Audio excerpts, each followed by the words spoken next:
Un gusto saludarlos el día de hoy, muchas caras conocidas. A Alejandro y a Gasnova, mil gracias por la invitación. Me siento como en casa. Vuelvo a un sector que en el 2015 me abrió las puertas con los brazos abiertos. Entonces, de verdad, vengo acá a representar a Ecopetrol, pero también muy contento de volverme a encontrar con todos ustedes. Bueno, si me ayudan de pronto con la presentación y los slides. Bien, mientras ponen la presentación, contarles que Adrián ahorita nos habló del todo el contexto internacional. Yo quiero contarles un poco la historia del contexto nacional, cómo desde Ecopetrol estamos viendo todo el tema de transición energética y todo lo que tiene que ver con GLP.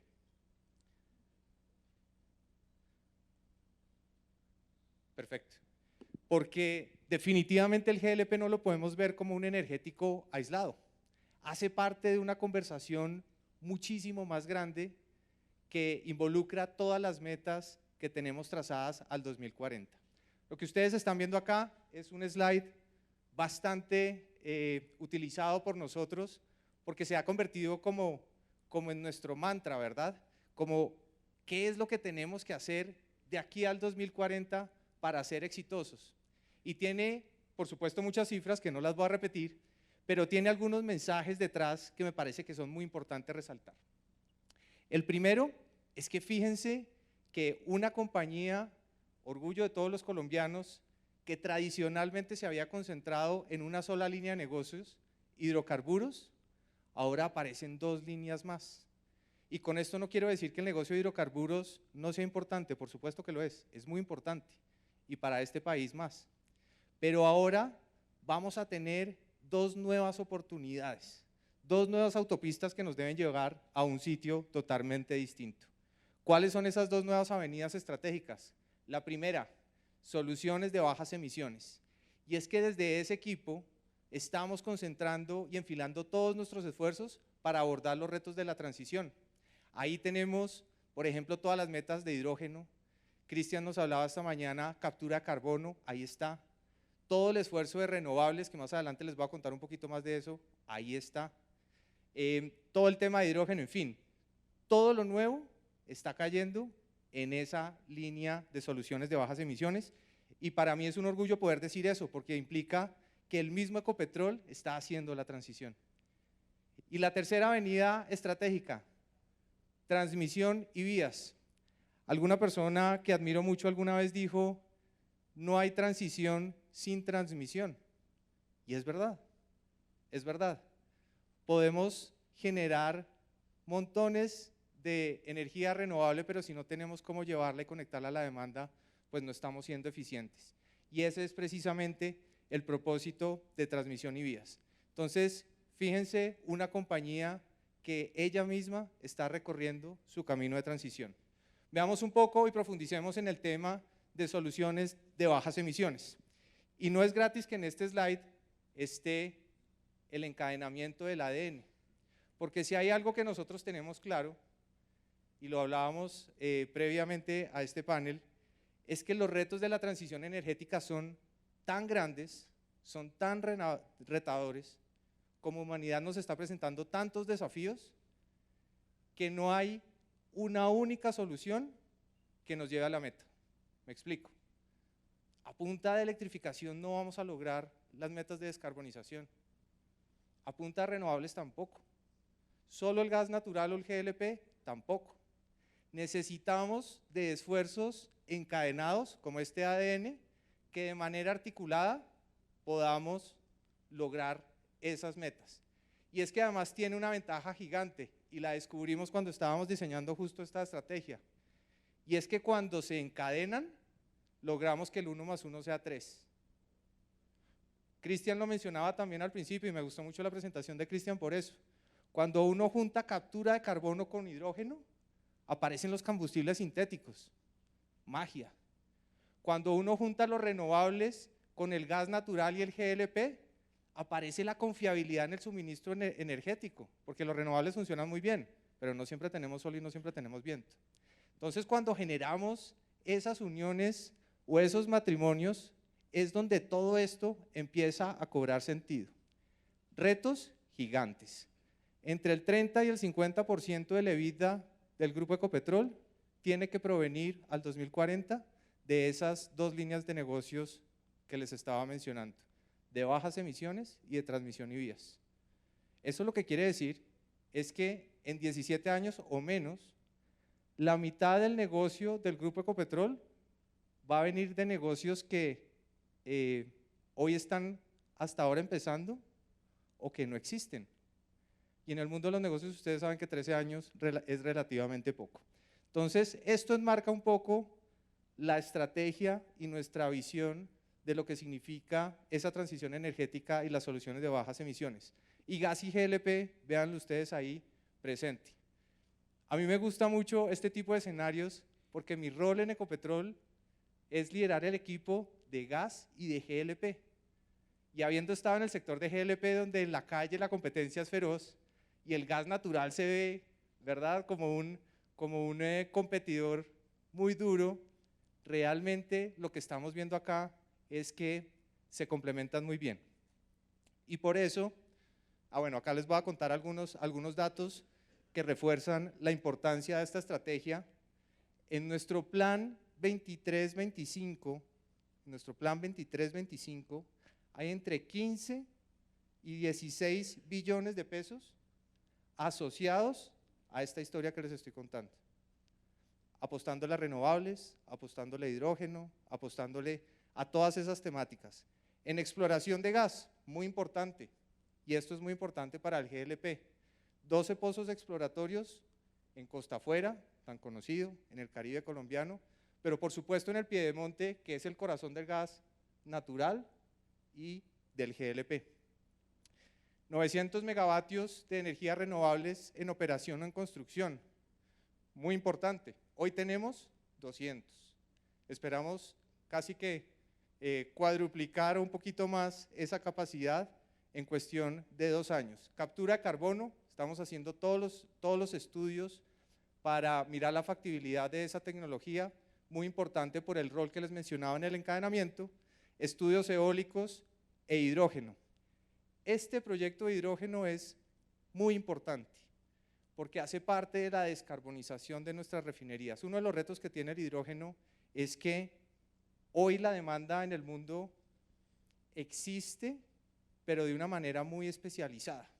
Entonces, los grandes proyectos de hidrógeno, las dificultades que tienen es que la demanda no está asegurada. En este proyecto, que abarca ambas refinerías, la refinería de Cartagena y la refinería de Barranca, ese problema está solucionado, porque son las mismas refinerías las que van a producir y consumir el hidrógeno verde, es decir, producido a través de fuentes renovables. Entonces, 15 a 16 billones de pesos en los próximos 2 años para enrutar todos estos proyectos que están trazando ese camino de transición energética. Gas costa afuera, muy importante. Y muchos me preguntaban antes de entrar a este panel si esa era quizás la solución a todos nuestros problemas. Y les voy a decir, el gas costa afuera es muy importante para este país. Es muy importante para este país porque el gas natural, Colombia es un país absolutamente gaseoso y incluyo el gas natural y el GLP. 10 millones de colombianos o de familias usan el gas natural, 3 GLP. El 70% de la industria de este país usa gas natural o GLP. Entonces, el gas es muy importante. Y aquí tenemos una fuente que debería, en los próximos años, darnos certidumbre en el abastecimiento. Tenemos 3 descubrimientos, y voy a ir del norte al sur, Orca, Uchua y Gorgon. Ustedes ven ahí cuáles son nuestros socios, pero aquí el mensaje que quiero posicionar es que tenemos una gran oportunidad frente a nosotros para asegurar el abastecimiento del país en los próximos años. Y aquí Adrián me chivió. Este quizás es un dibujo un poco más didáctico, menos técnico, pero lo quise traer para compartirlo con ustedes con un propósito, y es que en el subsuelo el gas natural y el GLP son hermanos. y no podemos hablar el uno sin el otro. Aquí básicamente lo que les quiero mostrar, y bueno, aquí está el campo de producción offshore, esto es un poco como pensando desde el deseo, ¿verdad? Pero imagínense que ese campo de producción es Cusiana o Cupiagua, desde donde sale más del 60% del GLP de este país. Salen juntos y llegan a una planta de tratamiento donde se separan y ese gas y ese GLP se usa para muchísimas cosas. Se usa, por ejemplo, para uso interno de Ecopetrol en proyectos como codilución, por ejemplo. Se usa para proyectos de autogeneración, por ejemplo, pero también se usa como recobro mejorado. Se reinyecta el gas para poder mantener la presión de los yacimientos y de esa manera extender nuestras reservas en el tiempo. Y una vez salen de esas facilidades, atienden los mercados que les acabo de decir, tanto gas natural como GLP. ¿Por qué es importante esto? Porque desde la fuente, cuando nos conectamos con la necesidad hacia adelante, pues es muy importante entender en dónde están esos recursos. Y les acababa de hablar de offshore. Offshore es muy importante, por supuesto, pero offshore es un gas que por lo menos hasta ahora, con la información que tenemos, es un gas que técnicamente se llama gas seco, es decir, no tiene líquidos asociados. Entonces, toda esta historia que les estoy contando es para empezar a ver cómo se posiciona GLP hacia adelante. Y si pensamos que en el offshore va a estar esa fuente de GLP, pues realmente va a estar la fuente de muchas otras oportunidades y riqueza, pero no necesariamente va a ser la conversación principal en GLP. ¿Cómo estamos hoy? Fíjense ustedes, el 70% de lo que produce Ecopetrol está centralizado en Cusiana y en Cupiagua. Desde Cusiana y Cupiagua se atiende el 70% del GLP que produce Ecopetrol. Y esta mañana hablábamos de la importancia de tener fuentes cercanas a la demanda. Y este desafortunadamente no es el caso. Tenemos dos grandes fuentes que para poder distribuir ese GLP en todo el país, pues entra toda la logística de todos ustedes que es tan importante y que a veces en condiciones como las de hoy, pues nos ponen aprietos, ¿verdad? Cuando hay derrumbes, cuando hay bloqueos, etcétera, etcétera. Entonces, cuando uno mira la perspectiva del mercado, es un mercado con pocas fuentes, muy concentradas y que en el caso de Cusiana y Cupiagua son campos muy maduros, es decir, llevan muchos años en producción con una declinación. Entonces, cuando esa es la perspectiva, uno se conecta entonces con las declaraciones de producción. Estas son las declaraciones que hizo Ecopetrol. Miremos algunos detalles. En la parte izquierda ustedes ven cuánto se ofrece de GLP en cada una de nuestras fuentes, empezando por las refinerías y dejando arriba los campos de producción, Cusiana y Cupiagua. Cuando uno mira la producción de las refinerías, se da cuenta que es una producción muy estable en el tiempo, en términos de magnitud, ¿sí? Esa producción es estable porque el GLP hace parte de todo un sincronismo de productos en la refinería. En el caso particular de Cusiana y Cupiagua, como ya les mencionaba, fíjense ustedes que no necesariamente es tan estable. Es más, hay una tendencia hacia la baja. Y eso significa que cada vez vamos a tener menos GLP. Y esta afirmación que les estoy haciendo la podría hacer perfectamente en un panel de gas natural. Pasa exactamente lo mismo, por lo que les mencioné, en el subsuelo están hermanos. Entonces, tenemos un Cusiana y un Cupiagua que están declinando de manera natural, esto no es, digamos, algo excepcional, son campos maduros de más de 30 años que tienen una declinación natural. Hay que manejar la declinación y ahí es donde quiero, o me encantaría que se llevaran ustedes el mensaje que desde Ecopetrol estamos absolutamente comprometidos para hacer todo lo que tengamos que hacer para manejar de manera responsable la declinación de los dos campos más grandes productores de GLP, que es Cusiana y Cupiagua. Y eso lo vemos en la gráfica a la derecha. Fíjense ustedes que a pesar de que año tras año la declinación de Cusiana y Cupiagua va surtiendo efecto. Nuestras declaraciones, no voy a decir que son exactamente iguales, pero son bastante parecidas. Son bastante parecidas. Y que sean bastante parecidas no es producto del azar. Que sean bastante parecidas significa que el equipo de yacimientos hizo un trabajo fantástico para tratar de frenar la declinación de los campos. Que sean bastante parecidas significa que los proyectos de exploración empiecen a aportar cada vez más algo de GLP para poder contrarrestar la declinación. En fin, significa que detrás hay un esfuerzo gigante para que eso sea así. Entonces, cuando uno mira este panorama, uno dice, ok, Colombia tiene dos fuentes muy grandes de GLP y cada vez va a tener menos GLP. Es verdad. Pero no nos podemos quedar con esa parte del problema. Esto lo que nos invita, sin duda, es que de pronto el mismo GLP o el sector del GLP va a ser producto de una transición. Y ahí es donde yo quiero que nos conectemos con esa oportunidad. Cristian en la mañana nos hablaba de tecnologías, nos hablaba de combustibles sintéticos, nos hablaba de un montón de cosas y les digo, si hay un sector en este país que llegue al 90 y pico de municipios, que tenga una logística establecida y que sea competitivo llegando a zonas donde otros energéticos no lleguen, es este. Y eso no puede pasar desapercibido. Biogás. Biogás es una oportunidad fantástica para llegar a zonas no conectadas, cerrando esa brecha de transición energética justa y pudiendo suministrarle un energético a aquellas zonas en donde quizás el gas natural o otras no sean competitivas.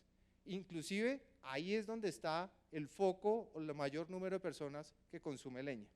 Entonces nosotros vemos genuinamente en que pudiésemos hacer todo un esquema de transición para poco a poco ir migrando a este nuevo tipo de energéticos. Y es que cuando uno cruza dónde están los mayores potenciales, pues se da cuenta de una hermosa coincidencia, y es que fíjense que en el suroccidente del país, donde se atiende casi el 21% de la demanda de GLP, pues está el mayor potencial quizás de biogás, o por lo menos de los proyectos que desde el Grupo Ecopetrol estamos identificando, con las cantidades que ustedes ven ahí, 21 gigas, 1 giga en la parte de Nariño, etcétera. Inclusive muchos de estos proyectos los estamos trabajando de la mano con todos ustedes.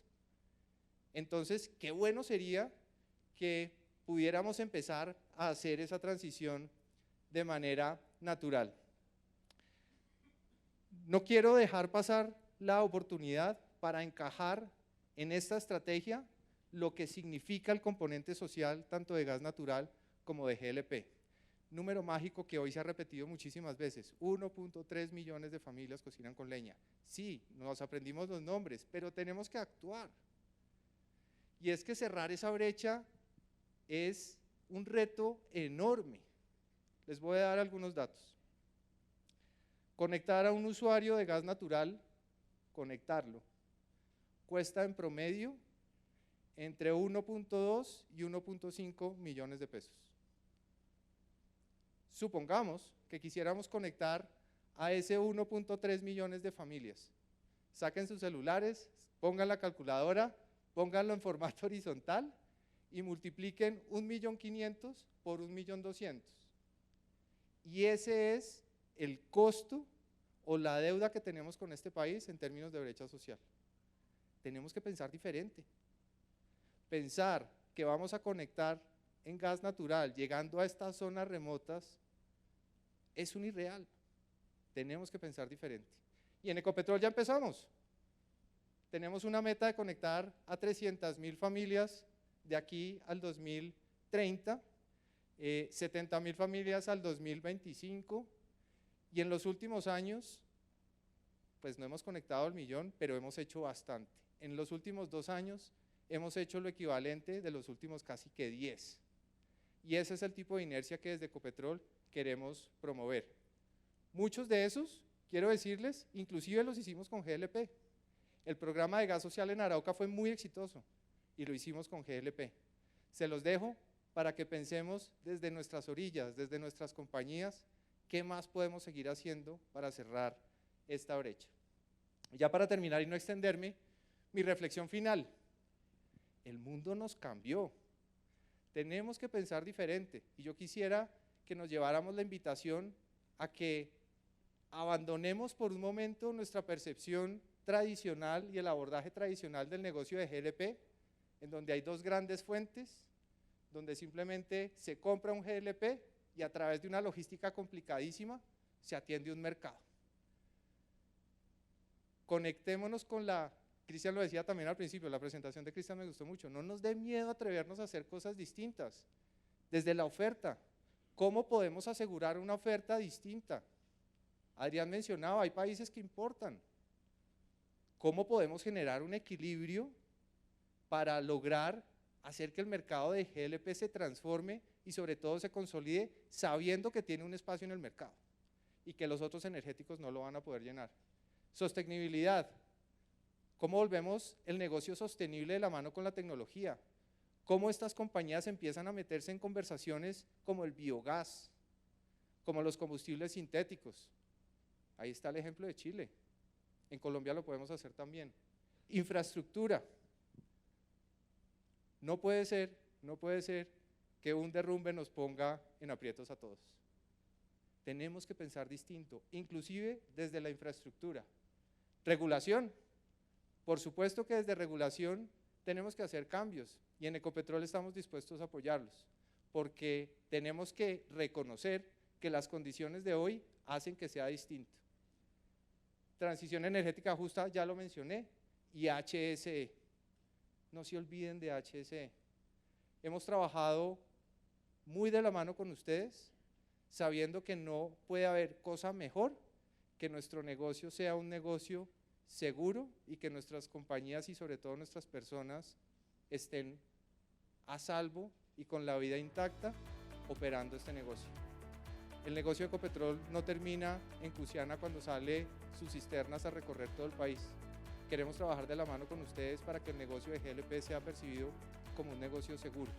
Entonces, estos son algunos paradigmas que yo creo que la invitación es a que los revisemos, los cambiemos y pues desde Ecopetrol ustedes van a encontrar siempre un aliado para trabajar de la mano en todos estos caminos. Muchas gracias.